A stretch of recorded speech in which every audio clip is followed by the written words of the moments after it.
말씀은 마태복음 5장 13절에서 16절입니다.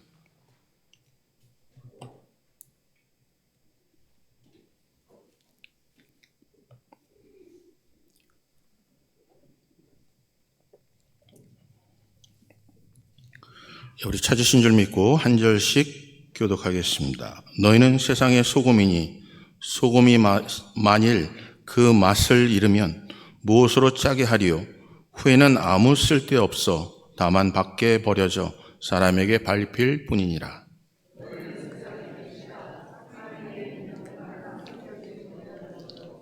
사람이 등불을 켜서 말 아래에 두지 아니하고 등경 위에 두나니 이러므로 집 안 모든 사람에게 빛이 느니라.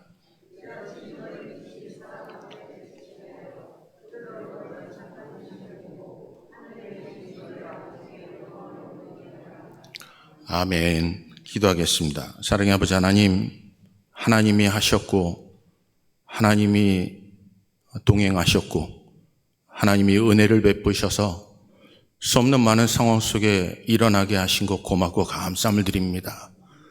붙잡아 주셨기에 소망을 가질 수 있었고 우리와 동행하셨기에 우리의 마음속에 담대하게 하신 하나님 고맙고 감사합니다. 오늘도 정말 하나님의 은혜 가운데 살아가는 하나님의 자녀들이 하나님이 원하시는, 하나님이 기뻐하시는 예배자로 이 자리에 있사오니 이들을 기억하여 주시고 하늘의 신령한 것으로 이 땅의 기름진 복으로 풍성케 하여 주시옵소서. 말씀 함께 나눌 때 깨닫게 하시고 빛 안에 은혜 받는 귀하고 복된 시간 되게 하여 주시옵소서. 모든 영광 하나님께 올려드립니다. 예수 그리스도의 이름으로 기도합니다. 아멘. 오늘 본문 말씀을 통해서 세상의 소금과 빛이라는 제목으로 우리 함께 말씀을 나누겠습니다. 여러분 한 주간 얼마나 수고가 많으셨습니까? 여러분의 노고와 여러분의 눈물, 남들은 몰라도 여러분 자신이 알고 하나님이 아십니다. 그 아시는 하나님께서 여러분 때를 따라 돕는 은혜를 허락하여 주십니다. 오늘도 지치거나 피곤한 심령에게 하나님께서 새 힘을 허락하여 주시고 절망한 심령 가운데 소망을 주시고 갇힌 자들에게 노임을 주시고 자유함을 주시는 복음 붙잡고 여러분 승리하시기를 주님의 이름으로 축복합니다. 한번 여러분에게 질문해 보고 싶어요. 여러분 나는 누구입니까? 여러분 자신이 누굴까요? 여러분 스스로 한번 물어보세요. 나는 누군가? 누구 엄마, 누구 아빠 말고요. 여러분 직분 말고요. 그냥 여러분 자신의 정체성이요. 아이들이 가장 혼돈이 오는 나이가 12살부터래요. 그때 자기의 정체성에 대한 혼돈이 온답니다. 때로는 살다 보면 어려운 일이 있어요. 근데 옆에서 격려해 주지 않으면 그 정체성이 흔들려요. 자기가 그런 삶이 아니고 하나님께서 그렇게 부르시지 않았음에도 불구하고 사람의 실수 때문에 자기가 때로는 마음의 부정적인 생각 때문에 온전한 길을 가지 못할 때가 참 많아요. 오늘 나는 누구입니까? 라는 질문에 우리는 쉽게 대답하지 못해요. 왜냐하면 우리 자신을 스스로 돌아보고 정의할 만한 우리 삶의 여유 있는 시간이 그렇게 없었기 때문에 그래요. 무언가에 이끌려서 우리에게 주어진 일과 시간을 살아가야 되기 때문에 우리는 치열한 경쟁 사회 속에서 정체성의 부재, 자존감은 떨어지고 타인과의 비교를 통해서 행복을 느끼는 단계로 우리를 몰아붙여가요. 우리가 행복이 도대체 뭘까? 스스로의 행복을 찾기보다 남들보다 더 많은 것, 남들과 비교함을 통해서 저 사람은 고통당하지만 나는 그런 고통이 없음을 행복으로만 믿고 살았던 우리들이에요. 이민생활 하면서 내 자신의 정체성을 잃어버리고 내가 누군지를 깨닫지 못하고 남들 가게와 남들이 하는 일과 비교해 보면서 그래도 이 정도면 되겠지라는 것을 통해 이민생활의 성공인 것처럼 살아갔던 우리들이에요. 그런데 우리가 살아가면서 많은 것을 얻고 난 이후에요. 우리에게 찾아오는 것에 감사와 기쁨이 있던가요? 우리가 무엇인가 부여잡으면 더 우리 마음속에 욕심이 생기고 무엇인가 남들보다 더 많은 것을 갖기 위해 또 우리 마음속엔 또 다른 계획을 찾지만 우리 몸은 지쳐가고 우리 심령은 하나님과 관계가 더욱더 멀어질 때가 너무나 많아요. 여러분, 가게는 어떻습니까? 정말 여러분의 삶 속에 하나님이 내게 주신 것, 내가 이것을 이끌고 나가며 내가 그곳에 있음에 나로 인하여 브라질 사람들에게 이렇게 수많은 사람들을 먹이고 입히고 내게 주신 아주 자그마한 것을 통해 아주 자그마한 나라에서 이 땅에 이민을 왔지만 이 거대한 나라 속에서 하나님을 아는 자녀로서 이 땅에 살아가는 수 없는 일들 중에 가장 작은 일, 섬김을 통해 이 브라질 사회를 세우고 있다는 것에 감격하기보다 그냥 다른 사람과 비교함을 통해 우리 마음속에 괴로운 힘들고 어려운 일은 없는지 한번 돌아보시기를 바랍니다. 여러분, 이 세상을 살아가면서요, 우리는 그저 남보다 앞서고 그저 잘 먹고 잘 살고 행복해야 한다는 강박 속에서 정작 나라는 존재는 뒷전으로 두고 살아갈 때가 참 많아요. 오늘 사랑하는 성도님들, 여러분은 누구십니까? 나는 누굴까요? 나는 정말 하나님 앞에 나는 누굴까요? 나라는 존재 하나만으로도 내가 때로는 깨져도 찢겨도 남들이 진정코 조롱해도 남들이 나를 알아주지 않아도 여러분 자신은 하나님의 자녀세요. 하나님이 아세요. 하나님이 동행하세요. 여러분이 무엇을 잘하고 못함의 문제가 아니에요. 하나님은 여러분들을 자녀 삼아 주셨어요. 독생자 예수 그리스도를 죽이시면서까지 여러분을 사랑하셨다니까요. 구속하셨다니까요. 여러분, 그 하나님 바라보시고 당당하시기를 주님의 이름으로 축복합니다.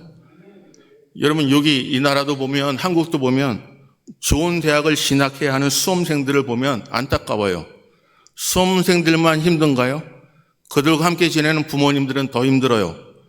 사회에 대한 불만이 아닌 그냥 좋은 대학에 가지 못하면 자기 머리 탓을 할 수밖에 없는 정체성의 혼란이 오지요. 돈 버는 기계로 전락했던 직장인들이요, 명태라는 이름으로 퇴출되지만 능력 부족이라고 자기 탓을 탓하면서 살아가요. 지금 내게 미래가 보장된 직장이라 할지라도 우리 삶 속에 느껴지는 것은 내가 정말 제대로 방향을 설정하고 있는가? 내가 가는 길이 옳은가? 내 삶에 내 뒤를 돌아보면, 내 앞을 돌아보면 정말 막막한 일은 없냐는 거예요. 내가 제대로 살고 있는가?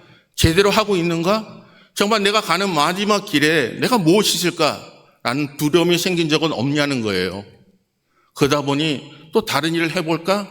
여태까지 왔던 것을 내려놓자니 너무너무나 아깝고 할 수 있는 일이 이거밖에 없다는 것을 깨닫는 순간 자기 자신을 자책하며 정체성을 잃어버릴 때가 너무나 많아요. 오늘 사랑하는 성도님들, 여러분과 저는 하나님이 사랑하는 자입니다. 하나님이 여러분과 함께 하십니다. 오늘 한번 옆에 분한테 이렇게 할까요? 당신은 하나님이 사랑하십니다 라고요. 당신은 하나님이 사랑하십니다. 사막을 건너는 행상들이요, 가장 지치고 힘들 때는 햇살 때문이 아니래요. 여러분, 햇살은요 사막에 당연히 있다고 생각해요. 당연한 것은 그렇게 힘들지 않아요. 그리고요 더위요, 그것도 별로 힘들지 않아요. 그런데 행상들이 가장 힘든 것이 있다면 거친 바람도 아니래요. 그냥 신발 속에 파고드는 모래 알갱이가 끊임없이 발꿈치를 파고드는데 그 파고듦의 아픔을 알면서도 계속해서 걸어갈 때가 가장 고통스럽대요. 우리는요 어려운 시간들을 다 지내왔어요. 아주 거대한 장애물들은요 그냥 눈 깜짝하지 않고 이겨냈습니다. 근데 우리가 넘어질 때 보면 아주 사소한 말다툼, 사소한 행동 때문에 그냥 넘어지고 고통받기도 해요. 사람들이 사막을 건널 때요, 여행자들끼리 무심코 그냥 상처 주는 말을 툭툭 던진대요. 그게 같이 여행을 가는 사람들, 같이 사막을 지나가는 사람들에게 너무너무나 고통스럽대요. 아침에 일어나면 또 이 소리를 들어야 될까? 또 이 사람과 함께 가야 될까? 얼굴을 또 마주쳐야 될까? 라는 고통이 생긴대요. 여러분, 사막을 지나가다 보면 어느 순간 오아시스를 만나요. 그늘을 만나요. 그 큰 나무 아래서 그들이 휴식을 취하면서 이야기꽃을 피운답니다. 야, 너무너무나 힘들었지. 잘 참아줬어. 고마워.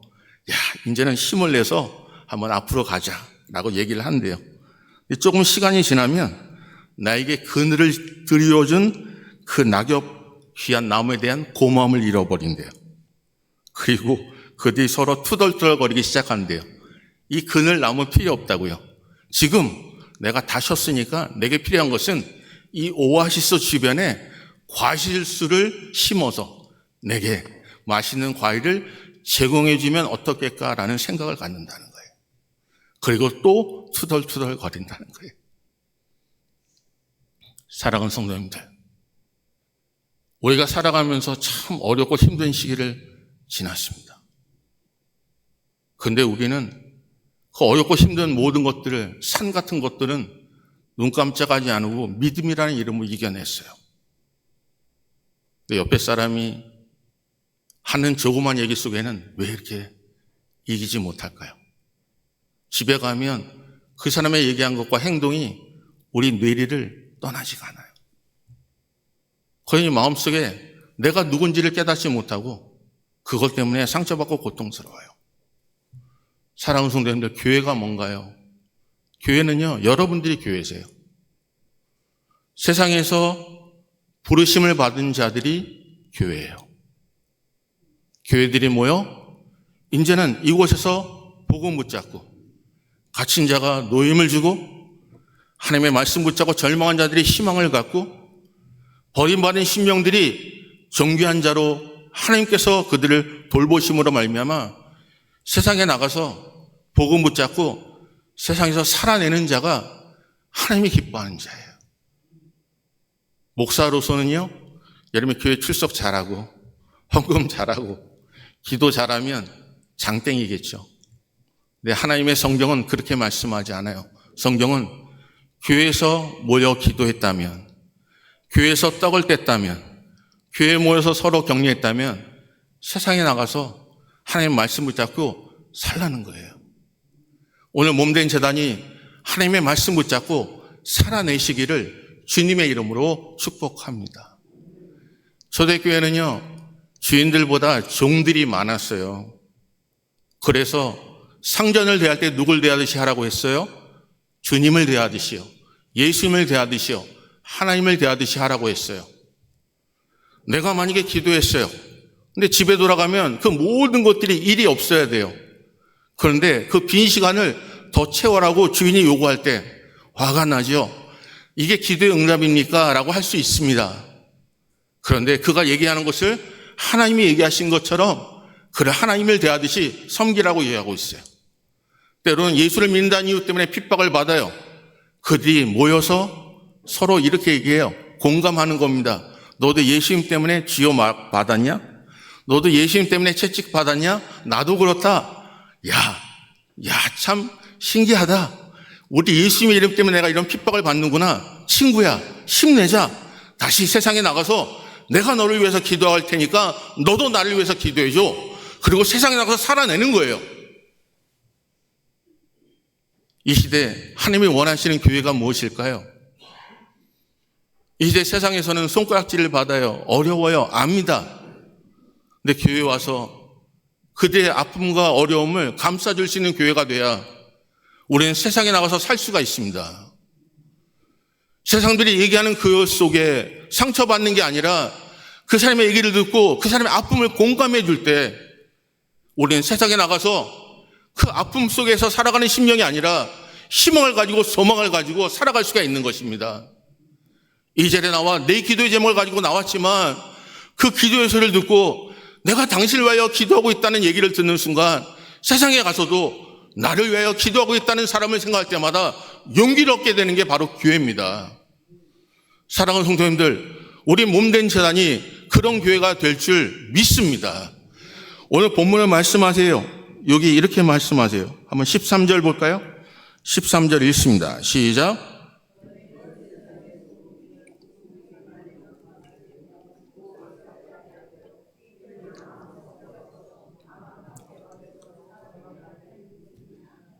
사랑하는 성도님들, 여러분과 제가요, 신앙생활 할 때 우리는 뭔가 되려고 참 많이 노력해요. 그래서 노력을 많이 합니다. 열심히 살아요. 버릴 거 버리고 나는 뭔가 되려고 참 노력을 해요. 내가 거룩한 자가 되려고 노력을 해요. 근데 우리 인간의 힘으로 거룩할 수가 없어요. 그러니까 거기에 도달하려고 하다 보니까 도달하지 못하면 낙심하는 겁니다. 성경은요, 오늘 본문은 분명히 보시면 되라고 한 게 아니라 너는 누구누구이다라고 얘기하고 있어요.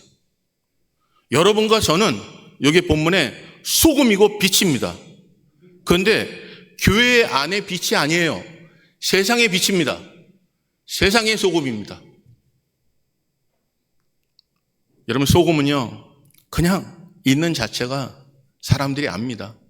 국 속에 소금을 집어넣으면 사람들이 압니다.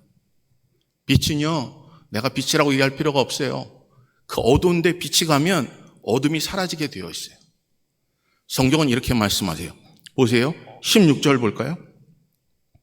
16절 우리 다 같이 읽습니다. 시작. 이같이 너희 빛이 사람 앞에 비치게 하여. 됐습니다. 여러분, 누구에게 비친다고요? 사람 앞에요. 사람 앞에 비추는 거예요. 여러분이 사람 앞에 있으면 되는 거예요. 사람이 여러분을 그 다음에 뭐라고 하세요? 그들로 너희 착한 행실을 보고 하늘에 계신 너희 아버지께 영광을 돌리게 하라라고 하세요. 여기 본문은 사람 앞에요. 내가 사람 앞에 보여져야 돼요. 그리고 그들이 내 착한 행실을 통해서 누구한테? 하나님께 영광을 돌리는 게 바로 하나님께서 우리를 빛이시라고 소금이라고 하시는 거예요. 제가 부모님께요, 찾아간다고 하면 한 번도 저를 거절하신 적이 없어요. 언제 올 거냐고 하시더라고요. 근데 부모가 자녀 집에 찾아오려고 하면요, 달력부터 봅니다. 아버님, 어머님, 이때는 안 돼요. 이때는 아이들이 바빠요. 저도 바쁘고요. 저희 어머님을 좋아하시는 분이 계세요. 수양 딸이라고 하더라고요. 저는 그런 누나를 둔 적이 없는데 수양 딸이라고 얼마나 잘 섬기는지 모르세요. 한국에 계세요. 이번에 한 6월 달 정도에 어머님께 비행기표를 사서 보내셨는데 1등석을 사서 보냈어요. 놀라지도 않으시네요.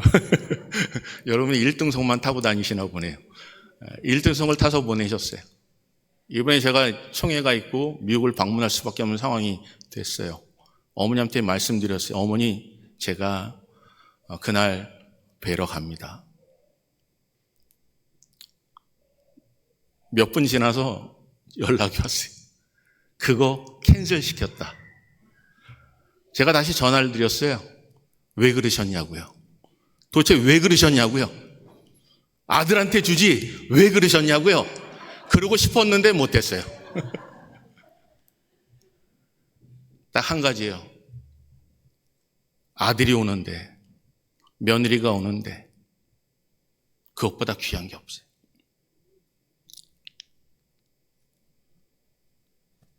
하나님의 이름이 있는 곳에, 하나님이 여러분이 언제 와도 하나님은 자기의 모든 계획을 뒤로 미루신다 할지라도 여러분과 저를 만나시는 이가 아버지세요. 우리가 누구라고요? 아들입니다. 딸입니다. 어느 아들과 딸이 아들 되려고 노력하는 자가 있습니까?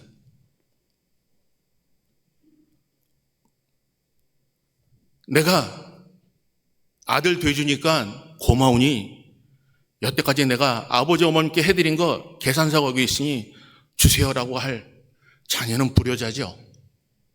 아버지 어머니가 그렇다면 내가 너 뱃속부터 병원 가서 너에게 드린 거 다 따진다면 계산이 맞을까요? 그래도 부모님은 자녀에게 한 것을 꼬부라지 않아요. 왜요? 자녀니까, 아들이니까, 너무너무나 사랑하니까. 어느 순간부터 교회가 그걸 잊었더라고요. 우리는 뭔가 노력하고 어디에 도달하려고만 해요. 내가 아들이고 딸임을 놓쳤어요. 뭔가 잘하고 깨져도 나예요. 남들이 손가락질 해도 나는 하나님의 아들이에요. 남들이 우리를 밀어내도 나는 하나님이 사랑하는 자녀예요. 여름이 조금 부족해도 자녀예요. 하나님의 때를 따라 돕는 애를 주세요. 필요를 따라 채워주십니다. 여러분 그 하나님 바라보시고 담대하시기를 주님의 이름으로 축복합니다. 우리가 있는 그 모습, 성경은요 소금이 어떤 역할을 한다고 얘기하지 않아요. 여기 본문은 보세요. 13절 볼까요? 너희는 세상의 소금이니 소금이 만일 그 맛을 잃으면요. 그냥 있는 그 자체가 들어가면 얘기하지 않아도 짠맛을 내요. 그게 하나님이 원하시는 하나님의 자녀예요. 사랑하는 성도님들, 우리는 참 많이 노력하다가요 자꾸 넘어집니다. 우리는 벽을 높이 쌓다 보니까요 이방인들이 들어올 뜰이 있고 여인들이 들어올 뜰이 있고 또한 남자들이 들어가는 뜰을 우리들이 만들어요. 그런데 하나님의 교회가 해야 할 것이 뭔지 아십니까? 누가 하든지 못하든지가 아니라 그냥 그가 예수님을 만나도록 하는 역할만 하면 되는 거예요. 우리가 그 사람을 변화시키지 못해요. 하지만 우리가 할 수 있는 것은 예수님을 소개할 수 있잖아요. 내가 만난 예수 그리스도를 소개하는 것까지예요. 그리고 그가 성전 밖에서 쭈그려 앉아 구걸하는 인생이 되는 게 아니라 예수를 소개함으로 그를 성전 안으로 들어가게 하는 것이 우리 역할이에요. 사랑하는 성도님들, 그것만이라도 하실 수 없겠습니까? 그래서 성경 말씀하시오. 우리의 착한 행실을 통해서 많은 자들이 하나님께 영광 돌리게 한다고요. 그건 하나님의 은혜입니다. 오늘 사랑하는 성도님들, 오늘 본문은 이렇게 말씀하세요. 여기 14절 볼까요? 14절이요. 읽습니다. 시작. 너희는